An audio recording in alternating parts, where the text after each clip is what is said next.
Have you ever been thrown under the bus by the exact person who caused the problem? I used to teach second grade, and there was this one girl in my class, Cadence, who loved to draw. She'd sketch everything from eyeballs to cathedrals, but there was one thing she loved drawing more than anything else. Her imaginary friend Bob. He had spiky hair, a weird mustache, and was always with her at parks or eating ice cream. She didn't have friends, so I figured this was her way of coping. But then she drew Bob's hand reaching toward her butt. When I asked her what this drawing meant, Cadence went white as paper. "Cadence, honey, is Bob real?" I tried again. She wouldn't answer, just slowly nodded. "Does your mom know about Bob?" She whispered back to me. "I don't know. He says it's our secret." My eyes popped open. 20 minutes later, I was trying to reach Cadence's mother when my classroom phone rang. Our secretary, Johanna.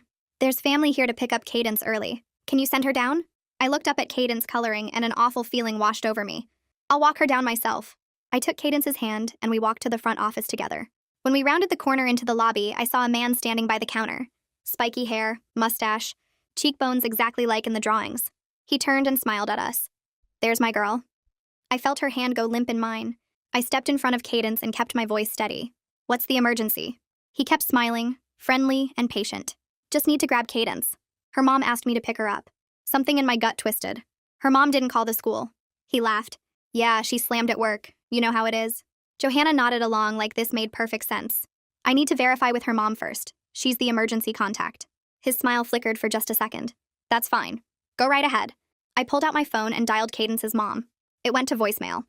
He spread his hands in this helpless gesture. "See? She's busy. That's why she sent me." His voice was reasonable. Johanna looked at me like I was being difficult over nothing. I felt Cadence trembling behind me. "Cadence, do you know this man?" I asked her directly. She looked up at him with terror, but she nodded. "There you go," he said. "Come on, sweetheart." He held out his hand. Cadence took a tiny step toward him, even though she was shaking. I pulled her back gently. "Cadence, do you want to go with him?" She opened her mouth, but nothing came out. "She's shy," he explained, crouching down with a patient expression. "Aren't you, baby?" Cadence nodded quickly, trying to please him. He stood and reached for her again. "Let's go. We're already late." I didn't move. "Late for what?" His patience cracked just slightly. "Doctor's appointment. Not that it's your business." Johanna touched my arm. "I think you're overreacting. He clearly knows her. Then he can wait for mom to call back." His jaw clenched and he looked down at Cadence. "Tell your teacher you want to come with me." Cadence started crying, silent tears trickling down her face. "Tell her," he said again, his voice harder now. "I want to go," she said, but her whole body was shaking. "She's terrified," I said. "She's upset because you're scaring her," he snapped, all his patience evaporating. I moved Cadence fully behind me. "Johanna, call the principal." "Don't," he said sharply, his eyes cutting to her. She froze with her hand halfway to the phone. "He knows Cadence," Johanna said weakly. "If he's family, call the principal. Now." Johanna finally reached for the phone. He grabbed Cadence's arm and yanked her toward him. She cried out and I shoved his hand away. "Don't touch her. She's my daughter," he snarled. All the warmth was gone. The principal came out of her office. "What's going on here?" He smoothed his expression immediately, trying to put the mask back on. "This teacher won't let me take my daughter." The principal looked at me for an explanation. "Her mom is the only permitted contact. She's not answering her phone. Cadence is terrified." Cadence was clutching my shirt with both hands. The principal looked at all of us. "I think you need to let her go with him." My blood ran cold. "What?" "He's her father. He has rights." "He's not on the authorized list," I said desperately. "This is his child," the principal said firmly. He smiled. "Thank you." He reached for Cadence, but I held her tighter. "I'm not letting her go." The principal's voice went hard. "Release her." "Look at her," I begged. "She's terrified. She's upset because of the scene you're making." The principal pried my hands away from Cadence. "Go with your father." Cadence took a trembling step toward him. He took her hand and started walking toward the door fast. He was at the exit. That's when the main doors burst open. Cadence's mom was sprinting in. "Joe!" she screamed. The man froze. "What are you doing with our daughter?" She ran at him and ripped Cadence away. "He's not allowed near her," she screamed at everyone. "He molested a child." Everyone's faces dropped. All of a sudden, the principal turned to me. "Why would you let Cadence go with this man knowing who he was?" She turned to the mother. "Ma'am, this is the teacher responsible." My jaw hung open. Joe backed toward the exit with his hands up like he was the one being attacked. Security finally showed up. Two guys in blue uniforms who looked confused about what they'd walked into. Joe slipped past them before anyone could tell them to stop him, and the glass doors swung shut behind him. I just stood there watching him leave while the principal's words kept playing in my head. She'd blamed me. After everything I'd done to protect Cadence, she'd turned to the mother and called me responsible. Cadence's mother spun away from me and marched straight up to the principal, still holding Cadence tight against her side. Her voice came out low and shaking. How did he get past your front desk when there's a restraining order on file? The principal opened her mouth, but Cadence's mother cut her off, her voice getting louder with each word. There is a court order that says he cannot come within 500 feet of my daughter, and your school let him walk right in here and try to take her. Johanna stepped forward, wringing her hands. He seemed legitimate. He knew Cadence's name and said you'd sent him. Cadence's mother whirled on her. Did you check his ID? Did you look at the authorized pickup list? Did you do anything except take a predator at his word? Johanna's face went white and she looked down at her desk. The principal straightened her shoulders and her voice went cold and professional. Ma'am, I understand you're upset, but this teacher created a scene that traumatized your daughter instead of handling this quietly through proper channels. I felt something hot flash through my chest. The mother's head snapped toward the principal and she actually laughed, this harsh sound with no humor in it. She protected my child. She is the only person in this building who did what they were supposed to do. The principal tried to speak, but the mother talked right over her. I'm calling the police right now to report your negligence, and then I'm calling my lawyer, and then I'm calling the superintendent. She pulled out her phone with her free hand, the other one still holding Cadence close. The principal's professional mask cracked for just a second, and I saw panic flash across her face. I don't think that's necessary. We can discuss this calmly. No, Cadence's mother said. Already dialing. We're way past that. I stepped forward and touched her arm gently. Can I take Cadence back to my classroom while you make your calls? She looked at me and her eyes were wet, but her jaw was set hard. Yes, thank you. I held out my hand, and Cadence grabbed it with both of hers, her little fingers digging into my palm. We walked down the hallway away from the shouting that was starting up again behind us. My classroom was at the end of the hall, and when I opened the door, the afternoon sun was coming through the windows, making everything look normal and safe. Cadence wouldn't let go of my hand even when I tried to sit her down at her desk. She pressed herself against my side, and I felt her whole body trembling. I knelt down next to her chair so we were at the same height. You're safe now, I told her. Your mom is here, and she's not going to let anyone take you. Cadence's voice came out so quiet I almost couldn't hear it. I was so scared he would take me. I know, honey. But I didn't let him, did I? She shook her head and a tear rolled down her cheek. I promise you, I said, looking right into her eyes. I will never let anyone take you anywhere you don't want to go. She threw her arms around my neck and held on tight, and I hugged her back while she cried into my shoulder. We stayed like that until she stopped shaking. The police showed up 20 minutes later. I heard their radios crackling in the hallway before I saw them. 2 officers in dark uniforms with serious faces. They asked me to come to the office, and I brought Cadence with me because she still wouldn't let go of my hand. Everyone was in the lobby again, the same place where it had all happened. The officers took out notebooks and started asking questions. I explained everything from the beginning, from Cadence's drawings of Bob, to her telling me it was a secret to the phone call from Johanna, to the man in the lobby who looked exactly like the drawings. One of the officers wrote down every word while the other one watched my face. I told them about Cadence's disclosure that morning, how she'd told me Bob touched her and it was their secret, and how I'd reported it to the counselor right away. The officer's pen stopped moving and he looked up at me. You reported suspected abuse this morning? Yes, I said. To the school counselor, like we're supposed to. He wrote something down and underlined it twice. Cadence's mother had a folder of papers that she handed to the officers. Court documents, she said. Restraining order, terminated parental rights, everything. The officers looked through the papers and I watched their faces get harder. One of them looked at the principal. You had all this information on file? The principal shifted her weight. We have emergency contact forms, but we don't always have access to court orders. The officer's voice went flat. There's a note right here on the custody paperwork that says no contact allowed with biological father Joe Brennan. The principal didn't say anything. The officer closed his notebook. Joe Brennan violated his restraining order by coming here today. There's an active warrant out for his arrest now. He looked at Cadence's mother. He has no legal right to see or contact your daughter. We'll be following up with the school about how he gained access to the building. The principal's face went pale and she excused herself, walking fast toward her office. The other officer asked if I wanted to press charges for the physical contact when Joe grabbed Cadence's arm. I said yes. After the police left, the principal called me into her office. Her door clicked shut behind me and she didn't ask me to sit down. I'm placing you on administrative leave pending an investigation. The words hit me like cold water. An investigation into what? Your unauthorized interference with a parent's rights created liability for the district. I stared at her. He's not a parent. He has no rights. She pulled out a form and started filling it in. That's not your determination to make. You should have called administration and let us handle it. I did call administration. I called you. And you told me to let him take her. She kept writing, not looking at me. You'll be notified when the investigation is complete. I walked out of her office and straight to my classroom where I'd left my phone. My hands were shaking. So hard I could barely dial. The union picked up on the second ring and I explained everything in one long rush of words. The representative said she'd be there within the hour and to not sign anything or agree to anything until she arrived. She showed up 50 minutes later looking like she was ready for a fight. I met her in the lobby and we went straight to the principal's office. The union rep didn't knock, just opened the door and walked in with me behind her. She dropped her briefcase on the principal's desk with a thud. I've reviewed the situation with my member. Mandatory reporting laws protect teachers who act to prevent child abuse, and this administrative leave is retaliatory. The principal leaned back in her chair. The teacher interfered with a parent's rights. The union rep pulled out papers from her briefcase. The biological father has no parental rights. The court terminated them. There's a restraining order. My member followed mandatory reporting protocols and protected a child from a registered predator who violated a court order. If you proceed with this leave, we'll file a complaint with the State Labor Board. The principal's jaw tightened, but she picked up the phone and made a call. After a quiet conversation, she hung up and looked at me. The leave is rescinded. You can return to your classroom. The union rep smiled, not friendly. Good decision. We gathered my things and walked out together. The union rep told me to document everything and call her immediately if there was any more retaliation.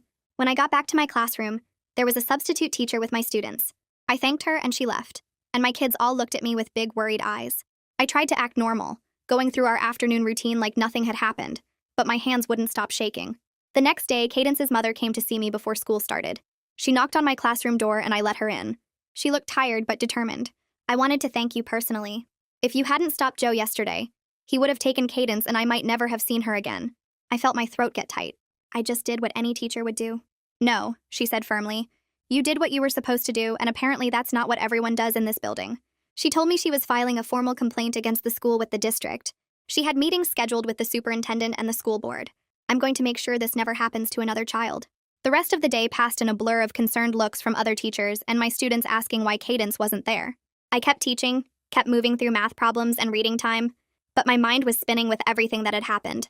When lunch finally came, I grabbed my sandwich and headed to the teacher's lounge, hoping for a few minutes of quiet before the afternoon chaos started. The school counselor walked in right behind me and closed the door. She looked awful, like she hadn't slept and her hands were shaking when she poured her coffee. I watched her pace near the windows for a minute before she turned to face me. She told me she needed to confess something and my stomach dropped before she even said the words. That report I made about Cadence's drawings, the one where I documented the inappropriate touching and her disclosure about Bob being real, she never sent it to administration. She never called CPS either, even though that's the law. She kept saying she meant to, she was going to, but she got busy with other cases and it slipped through the cracks. Her voice cracked when she said she was terrified of losing her job, and I just stared at her because I couldn't believe what I was hearing. The system had failed Cadence at every single level before Joe even walked through our front doors. I walked back to my classroom feeling sick, knowing that if the counselor had done her job, administration would have known about the abuse. They would have flagged Joe's name in the system. They would have stopped him at the door. That night, I sat at my kitchen table with my laptop and started typing everything I could remember. I documented the drawings Cadence made, writing descriptions of each one and the dates I saw them. I wrote down exactly what she said when I asked if Bob was real, her exact words about it being their secret. I included the time I reported it to the counselor and what I told her. Then I documented the entire lobby incident, every detail I could recall from the moment Johanna called my classroom to when Cadence's mother ripped her daughter away from Joe. I wrote about the principal's reaction, how she blamed me immediately, how she tried to put me on leave. My union rep had called me that evening and told me to create this timeline because she had a feeling this situation was going to get much bigger before it got resolved. She said documentation would be my protection when things escalated, and I needed to have everything in writing while the memories were still fresh. I saved the document and emailed it to myself and to her, making sure there were copies that couldn't disappear. 3 days later, my phone rang during my planning period. The district superintendent, Renata Colombo, wanted to meet with me that afternoon, and I should bring my union representative. My heart started racing because superintendents don't usually get involved unless something is seriously wrong. I called my union rep and she cleared her schedule immediately, telling me not to worry but also not to go into that meeting alone. We met in the parking lot of the district office and walked in together. Renata's office was on the 3rd floor, big windows looking out over the parking lot, and she stood up when we entered. She shook both our hands and gestured to the chairs across from her desk. She asked me to walk through everything that happened, starting from when I first noticed Cadence's drawings. I pulled out my typed timeline and walked her through it step by step. She took notes the entire time, her pen moving fast across her legal pad, and she didn't interrupt once. She didn't make excuses for the principal or try to defend the school's actions. She just listened and wrote and occasionally asked clarifying questions about specific details. When I finished, she set down her pen and looked at me directly. She told me the district was conducting a full investigation into the school's procedures, and specifically into how the principal handled the situation. They were reviewing the counselor's failure to report, Johanna's failure to check the authorized pickup list, and the principal's decision to blame me instead of protecting Cadence. Then she asked if I felt safe returning to work under the principal's supervision. I appreciated that she asked because it meant she understood this wasn't just about policies and procedures. I told her honestly that the principal had been hostile toward me since the incident, that she'd tried to put me on administrative leave for protecting a child, and that I didn't trust her to support me if another situation came up.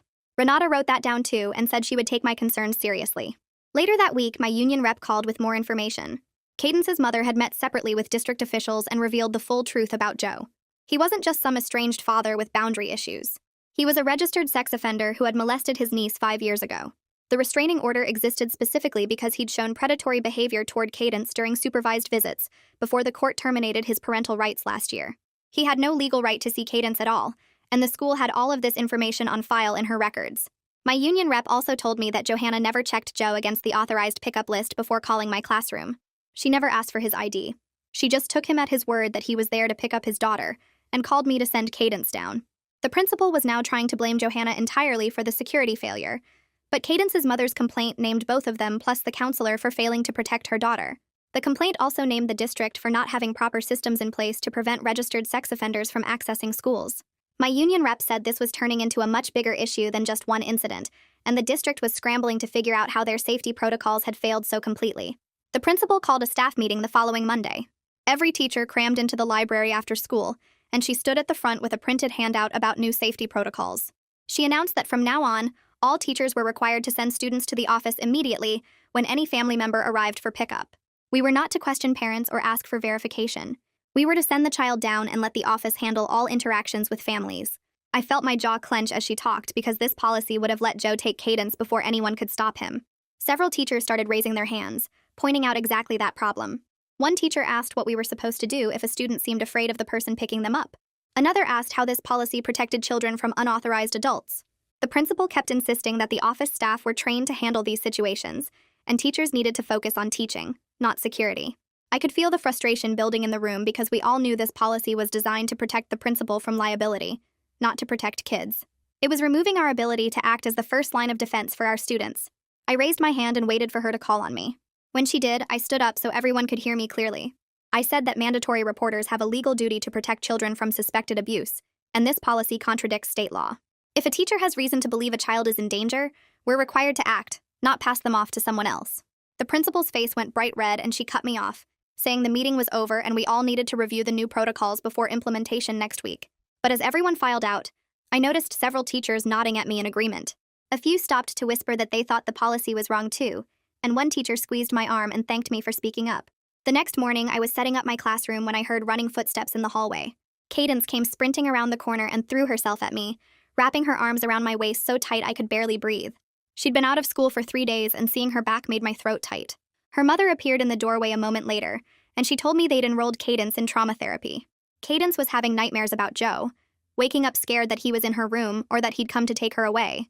But her mother said Cadence felt safe at the school because she knew I wouldn't let anyone hurt her.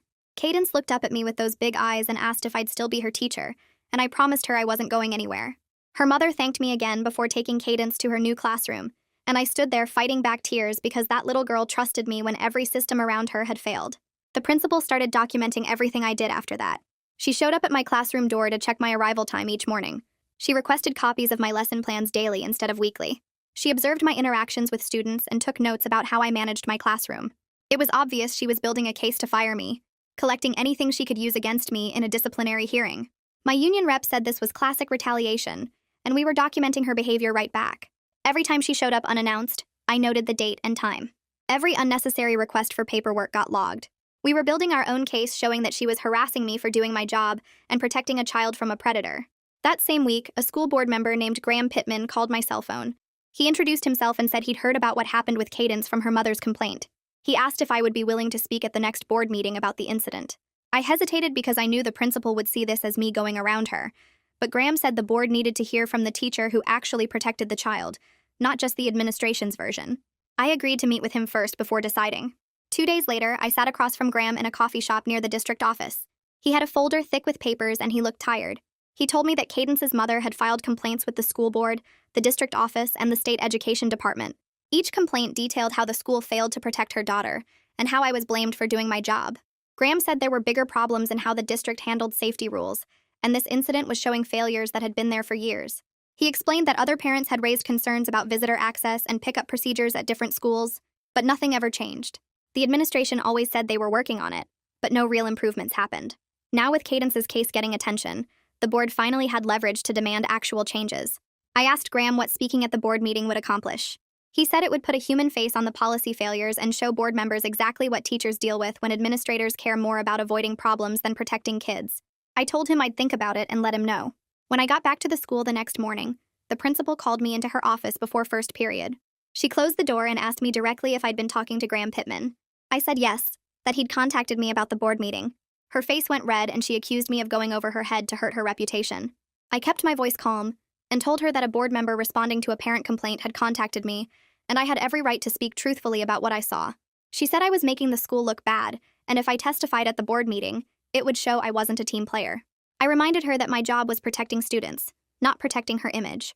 She dismissed me with a warning that my actions would have consequences. 3 days later, a woman named Deb Yamaguchi from Child Protective Services came to interview me during my lunch break. She had kind eyes, but her questions were direct and detailed. She asked me to walk through everything from Cadence's drawings to the lobby confrontation. When I told her about reporting the drawings to the school counselor that same morning, her expression changed. She asked if I had proof of that report. I showed her the email I'd sent the counselor with photos of the drawings attached. Deb looked troubled and said the counselor never forwarded my report to CPS or administration like she was supposed to. She explained that the counselor could face serious professional problems for that failure because mandatory reporters have legal duties. Deb thanked me for keeping records and said my documentation would be important for their investigation. Before she left, Deb told me something that made my stomach flip. Joe had been arrested 2 days after the school incident when he violated the restraining order again by showing up at Cadence's home. The police were already looking for him because of what happened at the school, so they arrested him immediately. He was in jail now waiting for trial, and Cadence's mother had full custody with extra protective orders in place. Knowing Joe was locked up made me feel like I could finally breathe properly again. That afternoon, during my planning period, another second-grade teacher named Mrs. Westbrook knocked on my classroom door. She looked nervous and asked if she could talk to me privately. She closed the door and told me she was glad I stood up to the principal because the principal had been ignoring safety concerns for years. Mrs. Westbrook said that last year, an unauthorized person picked up a student from her class, and the office never verified who they were. The student was returned safely a few hours later, but it turned out to be a custody dispute situation. The principal told Mrs. Westbrook not to discuss it with anyone and said the situation was handled, but nothing changed about the sign-in procedures or verification process. Over the next week, 3 more teachers came to me with similar stories. One teacher said the principal refused to call police when a parent made threats during a conference. Another said background checks for classroom volunteers were 6 months overdue, but the principal let them keep working with kids anyway. A third teacher described reporting a concern about a student's bruises, but the principal told her to mind her own business instead of calling CPS. I realized this wasn't just about what happened with Cadence. The school had a pattern of putting convenience and avoiding conflict ahead of child safety. I met with my union rep again and told her about these other teachers' concerns. She suggested I share them with the district investigation because they showed a bigger problem than one incident. I asked the teachers if they would be willing to provide written statements, and all of them agreed. They were scared of retaliation from the principal, but they were more scared of another child getting hurt. The district investigation team started digging deeper into the school's safety procedures. They found that the visitor sign-in system hadn't been updated or maintained properly in over 2 years. Background checks on volunteers were months overdue, like the teachers said. There was no clear rule for how to verify adults who came to pick up students. Different office staff used different methods, and sometimes they just trusted that people were who they said they were. The investigation report said the principal's poor management created weak spots that Joe used to get access to Cadence. A week after the investigation findings came out, Renata Colombo called me in for another meeting. She thanked me for bringing forward the other teachers' safety concerns. She said the investigation had grown beyond just the single incident with Cadence to look at the whole safety situation under the principal's leadership. Renata told me the board was taking this seriously and changes were coming. She asked if I felt comfortable continuing to work at the school, and I said yes as long as the principal wasn't there anymore. The next day, the district announced that the principal was placed on leave while the investigation continued. An interim principal named Dr. Murray took over immediately. The change in the building was instant. Teachers started talking openly about concerns instead of whispering in hallways. Dr. Murray held a staff meeting her first day and said her door was always open for safety issues. She actually listened when we talked about student protection, instead of making excuses or blaming us. For the first time in months, I felt like I worked in a place that cared about doing the right thing. Cadence's mother pulled me aside after school 2 days later and asked if I would write a letter for her complaint to the state education department. She had all the paperwork spread out on her kitchen table when I came over that evening, and she walked me through what she needed. I sat down with my laptop and started typing everything I could remember from the moment Cadence first drew Bob's hand reaching toward her. I described how she went pale when I asked about the drawing, how she nodded when I asked if Bob was real, how she whispered that it was their secret. I wrote about calling the counselor and making my report, about the phone call from Johanna saying family was there to pick Cadence up early. I detailed every second in that lobby, from seeing Joe's face match the drawings to watching him try to manipulate everyone into letting him take her. I wrote about the principal forcing me to release Cadence despite her terror, about how close Joe came to getting out that door with her. Then I wrote about the aftermath, about being blamed and put on leave, about the principal's retaliation and hostility. The letter ran 6 pages single-spaced by the time I finished. Cadence's mother read it with tears running down her face and told me this was exactly what the state needed to see. She submitted the complaint the next morning with my letter attached. 3 days after that, my phone rang during lunch duty. Unknown number. I almost didn't answer, but something made me pick up. A woman's voice introduced herself as a reporter from the local newspaper, asking about rumors of a safety incident at the school involving a registered sex offender. My stomach dropped and I told her I couldn't talk right then. Requested Reds is on Spotify now. Check out link in the description or comments. She asked if I could call her back and I said maybe, then hung up and immediately texted my union rep. She called me within 5 minutes and told me not to speak to any media yet. The district was trying to keep this quiet, and any public comments from me could complicate things. I understood, but I also knew the story was getting out whether the district liked it or not. The reporter called back twice more that day, and I didn't answer either time. The newspaper ran the story 4 days later. I bought a copy on my way to the school and read it in my car before first bell. The headline said, "Registered offender accessed elementary school. Attempted to remove child." The article didn't name me or Cadence, but it laid out the basic facts that Joe had a restraining order and no custody rights, that he walked into the school and tried to take his daughter, that he was arrested for violating the order. The story mentioned that school officials initially allowed the attempt to proceed despite the child's visible distress. It quoted the district spokesperson saying they were reviewing their procedures. I folded the paper and stuck it in my bag, knowing this was about to get much bigger.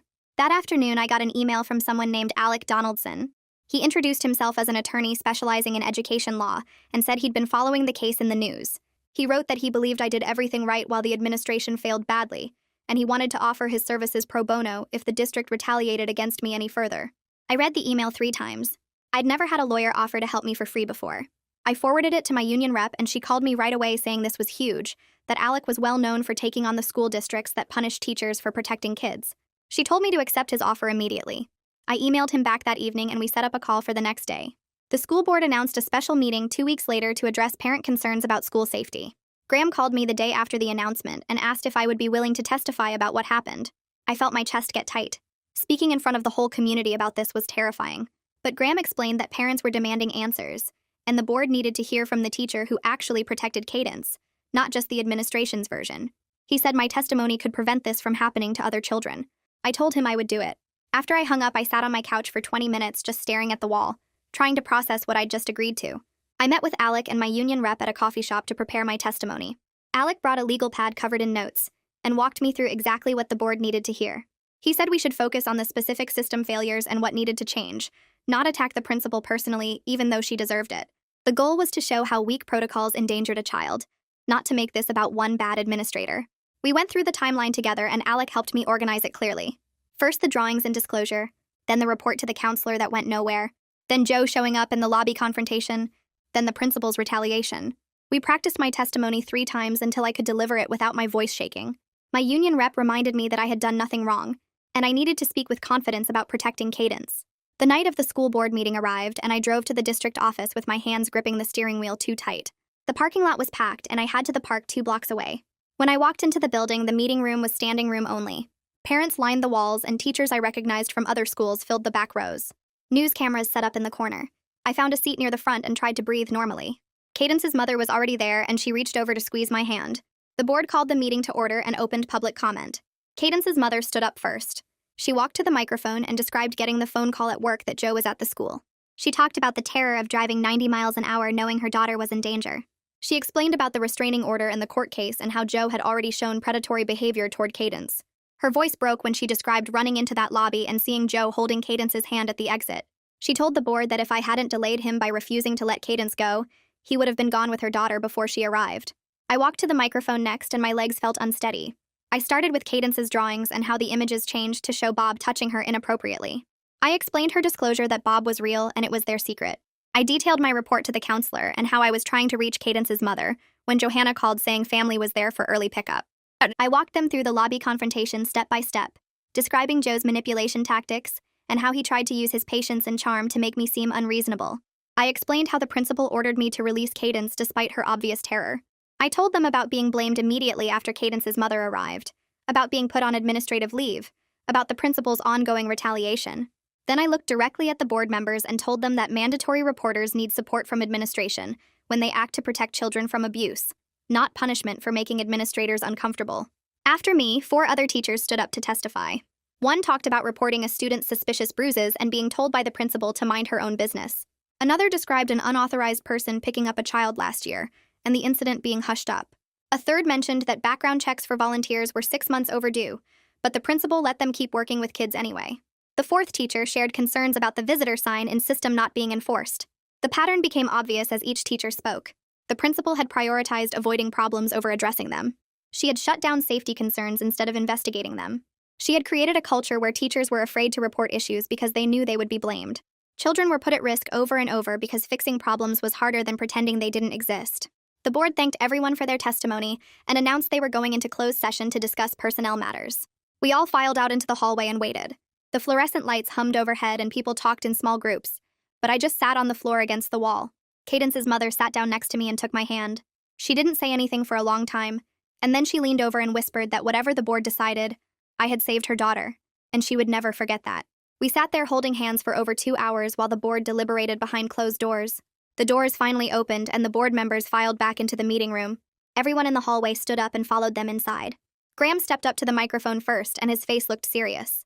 He announced that after reviewing all the testimony and evidence, the principal would not be returning to the school.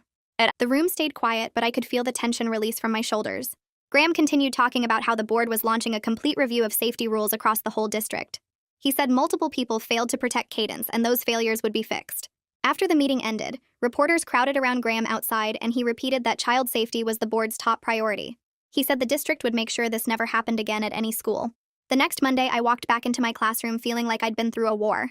My body was tired and my brain felt foggy from all the stress of the past month. But when I opened the door, my students rushed over and hugged my legs. They'd made welcome back drawings that covered my desk. Cadence came up last and handed me a picture she'd drawn of the 2 of us holding hands with a huge heart around us. I had to blink hard to keep from crying right there in front of everyone. She smiled at me and whispered that she was glad I was back. I hung her drawing right next to my desk where I could see it all day. That afternoon, the interim principal called an all-staff meeting in the library. She stood at the front with a thick folder of papers and explained the new safety rules we'd be following. Every single visitor had to show ID at the front desk and get checked against the pickup list. No exceptions. Any teacher who suspected abuse had to report it to CPS immediately, not just to the counselor or principal. And the district promised to protect teachers who raised safety concerns instead of punishing them. She looked directly at me when she said that last part. These were exactly the changes we needed from the start. If these rules had been in place before, Joe never would have made it past the front desk. 2 days later, I heard through the staff gossip that the counselor had resigned. Apparently, she quit before the district could fire her for not reporting my concerns about Cadence. The new counselor started the following week, and she had years of training in recognizing trauma and abuse in kids. She came to introduce herself and asked me to let her know if I ever had concerns about any student. She said she took mandatory reporting seriously and would never ignore a teacher's report. The school finally felt like a place that actually cared about protecting children instead of just avoiding problems. A reporter from a regional news station called me at home one evening. She said she'd heard about my case and wanted to interview me about being punished for protecting a student. I told her I needed to think about it and called Alec right away. He said doing the interview would put public pressure on the district to make changes at other schools, not just mine. He reminded me that my story could help other teachers who were scared to report abuse. I agreed to do it. The news crew came to my apartment the next Saturday. I sat on my couch with the camera pointed at me and told the whole story. I used my real name and let them show my face. I explained that teachers need to be able to protect kids without being afraid that principals will punish them for it. I said too many administrators care more about avoiding problems than fixing them, and children get hurt because of that. The interview aired during the evening news and my phone started blowing up with messages. Parents, teachers, even people I didn't know were reaching out to say they supported what I did. The state education department opened their own investigation into the district's safety rules a few days later. The news coverage and Cadence's mother's complaint had caught their attention. Renata called me privately and said she was grateful I'd spoken publicly. She told me she'd been trying to get these safety changes approved for years, but some principals kept blocking them. Now the state was forcing the changes to happen. She said my willingness to speak out had finally broken through the resistance. Other parents started coming forward with their own safety concerns about different schools in the district. One mom said her son's school let volunteers work with kids even though their background checks were 6 months expired. Another dad complained that his daughter's school didn't enforce the visitor sign-in system.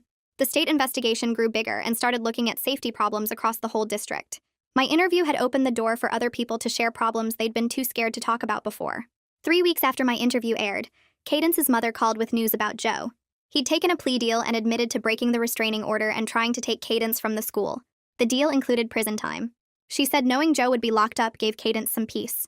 Her daughter could finally stop being afraid that he'd show up and try to grab her again. I felt relieved too, knowing he couldn't hurt Cadence or any other child for a while. The district's lawyer contacted Alec in early December with a formal apology letter for me. They also wanted to give me a commendation for protecting Cadence. The whole thing felt empty after everything they'd put me through. Alec negotiated a settlement that included paying me back for the days I was on administrative leave. The district also had to promise in writing that they wouldn't retaliate against me anymore. Alec got everything documented legally so they couldn't go back on their word. The money and the promises were nice, but what mattered most was that real changes were happening to keep kids safe. The school board scheduled a public hearing for January to present their investigation findings. Graham called me the week before and asked if I'd attend to answer questions if needed. I agreed, even though the thought of sitting in front of a room full of people made my stomach twist. The night of the hearing, the district office meeting room was packed with parents, teachers, and community members. I sat in the front row next to Cadence's mother, while Graham and 2 other board members took their seats at the long table up front. Graham started by thanking everyone for coming and explaining that the investigation had uncovered problems bigger than just one incident at one school. He pulled up a presentation showing that 5 other schools in the district had similar safety issues. Background checks weren't being done on time. Visitor sign-in systems weren't working right. Authorized pickup lists weren't being checked before releasing students. The room got really quiet as Graham went through each finding. He showed how these failures put hundreds of kids at risk every single day. Then he presented his recommendations for fixing everything. New visitor management systems for every school. Mandatory training twice a year for all staff. Clear procedures for checking IDS and authorized lists. Protection policies for teachers who report safety concerns.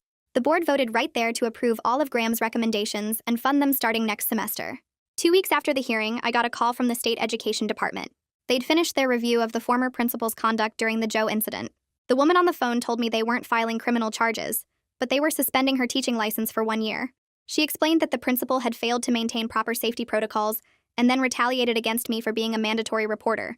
The suspension meant she couldn't work in any school or educational setting for 12 months.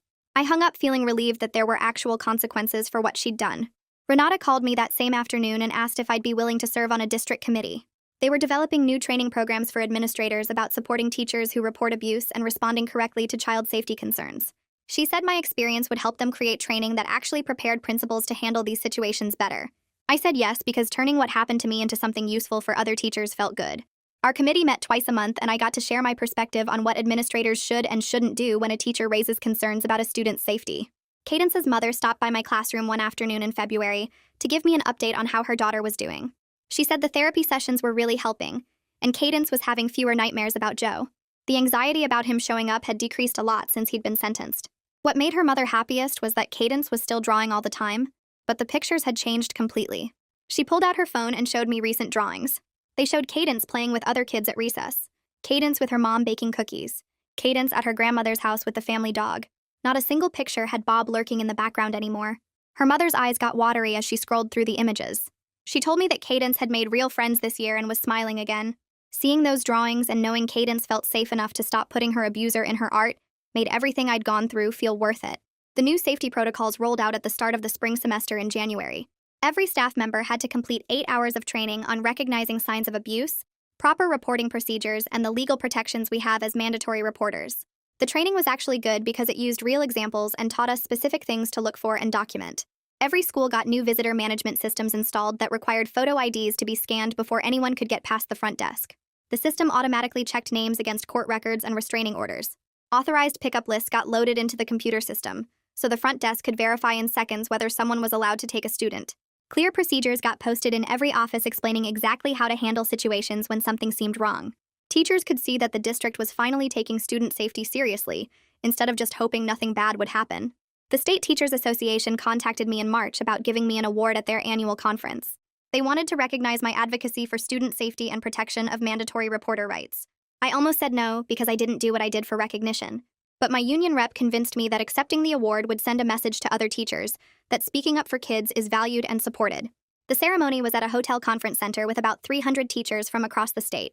When they called my name and I walked up to accept the plaque, the whole room stood up and clapped. What made it meaningful wasn't the award itself, but knowing that all these other teachers understood the difficult position I'd been in. Several of them came up to me afterward and shared their own stories of times they'd had to choose between following orders and protecting a student. The recognition felt good because it came from people who really got what it's like to be in the classroom making those impossible choices. After the news coverage and the award, my email inbox started filling up with messages from teachers at other schools and even other districts. They reached out asking for advice when they faced pushback or retaliation for reporting safety concerns about students. One teacher told me her principal had written her up for insubordination after she called CPS about a student with suspicious bruises. Another said he was forced to resign after reporting that a coach was having inappropriate contact with students. I connected each of them with resources like my union rep and ALEC. I shared what had worked for me in terms of documenting everything and getting legal advice early. My experience had turned me into an informal advocate for teachers who were trying to put children first, but getting punished for it. It felt good to help other people navigate the same kind of situation I'd survived. Cadence's mother and I started meeting for coffee every couple weeks. What began as a teacher and parent relationship had grown into real friendship after everything we'd been through together. One Saturday morning in April, she told me she'd been thinking about going to law school.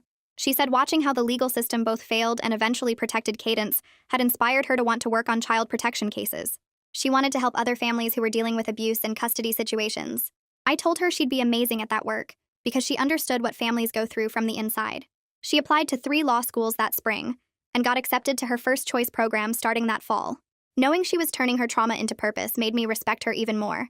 The interim principal who'd taken over when the former principal got placed on leave did such a good job that the district offered her the permanent position in May. Before accepting, she asked the staff to vote on whether we wanted her to stay. The vote was almost unanimous in support of her appointment. She'd spent the past several months creating a culture where teachers felt heard and valued. When we raised concerns about students or safety issues, she actually listened and took action instead of getting defensive or trying to cover things up. Student safety had become the top priority in every decision she made. Having a principal who supported us instead of fighting us made coming to work feel completely different. Renata called me into her office in late May and offered me a position at the district office working full-time on the safety initiatives we'd been developing. The job would involve training administrators, reviewing safety protocols at all the schools, and being a resource for teachers who needed support.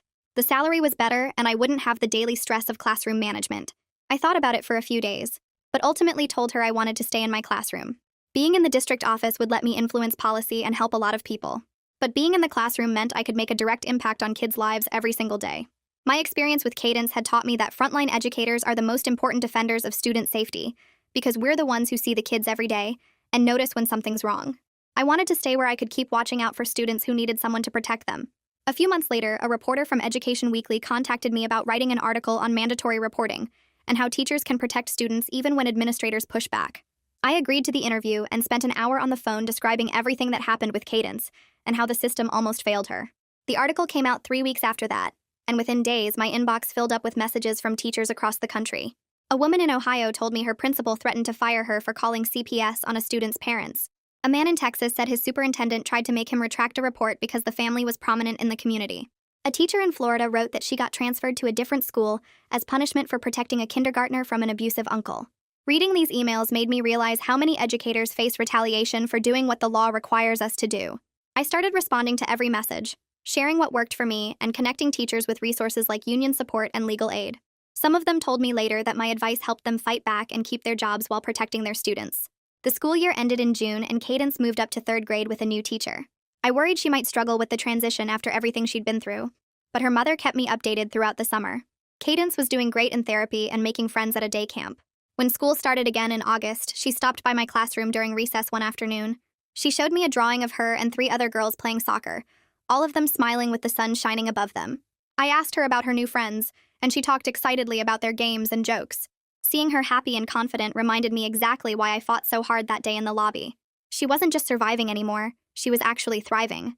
Before she left, she hugged me tight and whispered that she felt safe now.